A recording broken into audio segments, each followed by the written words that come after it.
Global economic collapse is a certainty, and some economists argue about whether this will be an inflation or a deflation. So today we will discuss exactly that, and I will show you why we'll have both. You came here for the truth, so let me unveil that for you. I'm going to break this down in simple terms so we can get to the bottom of this. Let's look at this section from my book, When Inflation Just Isn't Enough, Hyperinflation. Hyperinflation is essentially inflation on steroids. It occurs when the currency loses value fast because of extreme money printing. And the reason why this happens oftentimes is because the governments become desperate. Their policies aren't working, they're printing up some money, they're lowering the interest rates, and it simply isn't doing enough to jumpstart the economy. So here, hyperinflation has occurred countless times all over the world and documented as far back as ancient Greece. It can happen very quickly, catching citizens by surprise. Then I said that they run the printing press into unlimited quantities. So what I wanted to note is that this can happen very fast. I wrote about it in my book, and I'll show you exactly how that happens and how quick this really does occur. So that's the hyperinflation side of it, and we're going to get into more of this in a moment. So let's go on to this here. Now we look at the inflation statistics that the government shows us, and they are completely fraudulent. We're looking at them being near zero. How exactly do they get to these numbers? Well, if you just remove anything that's on the rise, and it will basically show you that, of course, everything is very fine at the moment. But when you include things like electricity and like food prices, you have a very different number. And this is shown right here. This chart happens to be from my book, but the statistics are from the BLS and Shadow Stats. And you can see how different that gray line over there is the real inflation rates, and the black line is the fake number that they provide.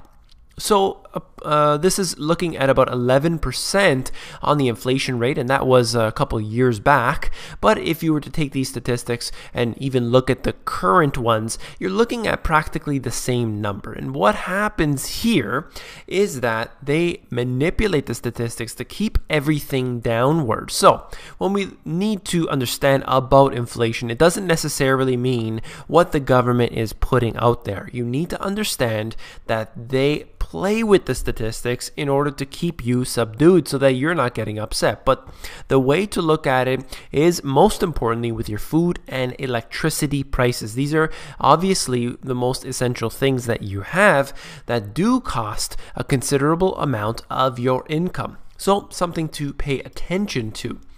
This right here is an example. I continuously see numbers that don't really match up, but I chose this one here from goldsilver.com, and it's talking about Weimar Germany. So we're looking at 1923. Imagine this, before the Great Depression here, and you have France and Belgium invading and occupying the industrial heartland of Germany. In the meantime, the German government puts its printing presses into overdrive. Now get this, they printed 50 quadrillion marks a day by November of the same year. Within 1 year, they went from being a relatively normal amount of money in circulation to 50 quadrillion marks in a single day.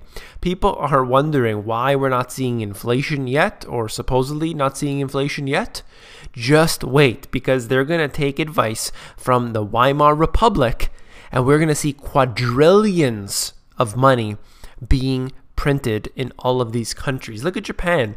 They have only printed trillions of yen. Just wait, the quadrillions are on their way. I assure you, the trillions are nothing compared to what we will see. Look at this right here. You can see the stats for yourself in such a considerably short amount of time. You know, this chart here is from the Business Insider. But essentially, it goes to show you how things go from normal to insane to destroyed in a matter of moments. You won't be able to react in a hyperinflation. Even if you look at nations that experience high levels of inflation today, you will see that they are basically the average citizen does not react in time. They end up going out there and just buying anything they can. They buy cars, they buy televisions, whatever it can, because their currency is devaluing so rapidly. And that is not a good thing. You need people to have that stability so that they can get into future investments. They do not want to have this trouble and worry on their mind, because it ruins everything throughout the whole business world, throughout the economy. So I just wanted to show you how fast things can escalate in a hyperinflation or even in a high inflation. So now we sort of turn the page right here, and I've referred to this before, but in 2002, Ben Bernanke had a speech. I definitely would recommend that you read this speech because it tells exactly the Federal Reserve's plan in Ben Bernanke's own words. This was actually prior to him being the chairman. But he said this: the US government has a technology called a printing press that allows it to produce as many US dollars as it wishes at no cost. So right there, they are saying what they're going to do. Now look at this. He even referred to Milton Friedman's statement about a helicopter drop of money as a measure to fight deflation. So what's he saying? We will print money in unlimited quantities to support the economy when it needs it. And that is something that they've been doing so far. They haven't gone overboard compared to what we've seen in the Weimar Republic. Yes, it is impossible to pay back. Don't even get me started on that. What I'm trying to say is that compared to where it's going to go, it has quite a while to go. The fact remains is that they will get to that point. Now, speaking of deflation, let's discuss what that is for a moment here. And obviously a good example of this is the Great Depression from 1929 to 1923. Real gross domestic product per capita plummeted nearly 30%. And the unemployment rate soared from about 3% to over 25%. Now, once again, just like the inflation statistics, the unemployment statistics are fraudulent as well. But let's look at these numbers right here, 3% to 25%. If we ever saw a dramatic increase like that, there would be mass chaos on the street. The way they're able to prevent this from occurring today is the social programs such as the food stamp program and so on. You will see these type of programs putting a larger burden on the government than was possible back in those days, but at the same time simply robbing from the future. And another thing is the GDP here obviously being a huge problem. When real wealth pulls out of the system, it's very hard to put that fake wealth back in because it doesn't exactly go where you want it to. It can go overseas. It can go in the wrong assets. It can go in the right assets, but they're not able to really control it so well. They do so with the stock market because they give central bank incentives, because the elite have incentives in order to buy up certain types of assets that you and I simply cannot get into at this time. Now, everyone's always talking about the Great Depression of 1929 and so on, but what about before that? In fact, there has been talk that prior to the Great Depression, we had depressions every single time before that. Crashes were always called depressions or panics, and they did not want that to be something for the future. They changed the term used, and that's why we have recessions. We do not have depressions anymore, even though they technically mean the exact same thing. Right here, it was accepted that the period of the so-called Great Depression between 1873 and 1896 saw substantial improvements in real wages for those employed, primarily as a result of falls in the prices of foodstuffs and other imported goods. This is exactly the reason I wanted to mention this information here, that deflation can in fact be a good thing in certain cases. Right here, in a way, it did benefit those people who were employed because things became cheaper. You could buy up shares of the stock market for cheaper because, in fact, the prices were falling down. Food prices are falling down. You could afford to buy more. You could afford to buy a steak dinner and not have to eat the basic potatoes, for example. You could afford more things that those previous to that could not afford. So I'm always getting these questions here, and I'm trying to answer them as I move through the this video here, because this is part of the e-course that I'm developing here, and I'm doing it live as I speak here. And essentially what I've found is that people are interested in the fact of whether it will be a deflationary environment or an inflationary environment. So I'll get onto that in a moment, and essentially wanted to note, because many people are curious, what exactly is bad about a deflation? Well, when we have a deflation in real wages, when we have it in a person's income, that's when it's bad. When you have a deflation in food prices, for example, it may not necessarily be bad. Now, where it is a bad case is with, for example, farms. They're not able to make as much profit.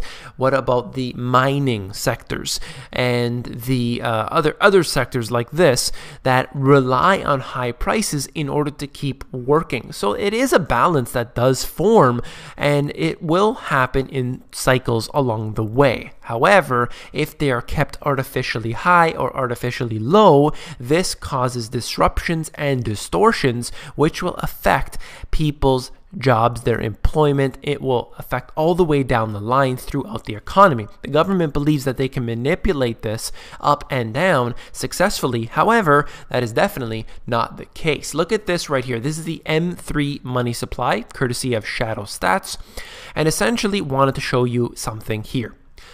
Now, in the financial crisis, we saw where it peaked out and then it drops down significantly over to the middle of 2010, let's say. If they experience a drop like this, and a drop that continues to go down, we will have the printing presses igniting to levels we have never seen before in the future. Once the real money pulls out of the system, you will have the Federal Reserve and all other central banks moving in. And this will be the biggest bout of money printing you have ever seen in history. They will do so globally. There will be no country left behind. They will all do this in a race to the bottom. This is the M3 money supply, very important to look at. And if you haven't already, definitely look at shadowstats.com. They tell the truth. So we're going to move on to this one last thing. Real median household income in the United States. Just take a look at this. From the year 2000 up until the year 2013, we're looking at this household income. What does this mean? It shows that we are facing a decline in people's actual wealth over the years. It's continuously declining. The stock market has been rising, but we see this right here, actual wealth, actual people's income is declining. Why? Because they tend to find themselves in more debt. The things that are the most important cost too much, like food and electricity prices. So they're not able to basically keep up with the rising prices simply because of the distortions that are caused in this economy by all of their doings that they occur in the government as well as with the central banks. Now, once again, I would just reiterate that I believe we will face a deflationary environment because real money is pulling out of the system. That's the deflation. When this begins to occur, you're going to have the central banks come into the economy and begin to ramp up the printing presses to the absolute maximum.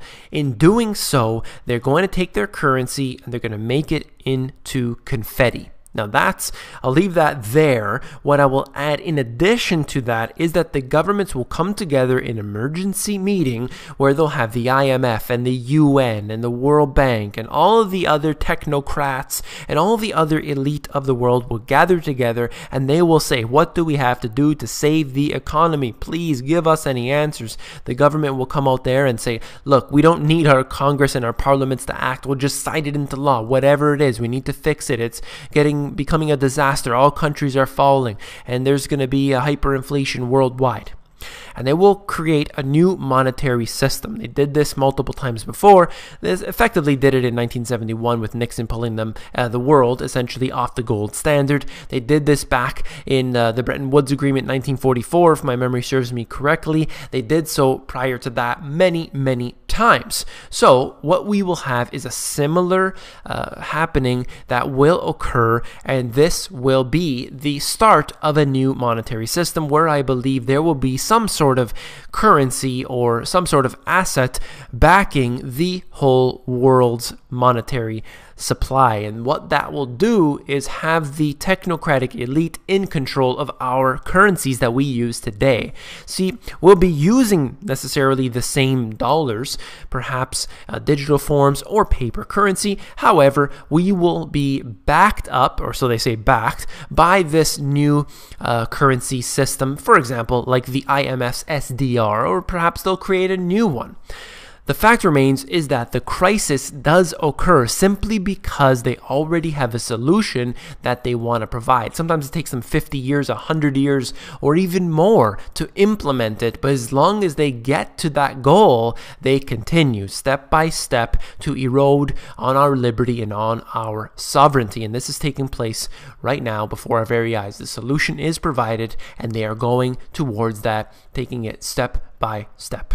If you found this video informative, please give me a thumbs up. I want to create so many more of these educational type of videos. Remember that the Money GPS isn't just about the news, but I want to bring information to the people, break it down, make it simple for you so that we can really learn and begin at the very bottom. Schools have never taught this information, and it is my duty, my obligation to bring this to as many people as I possibly can.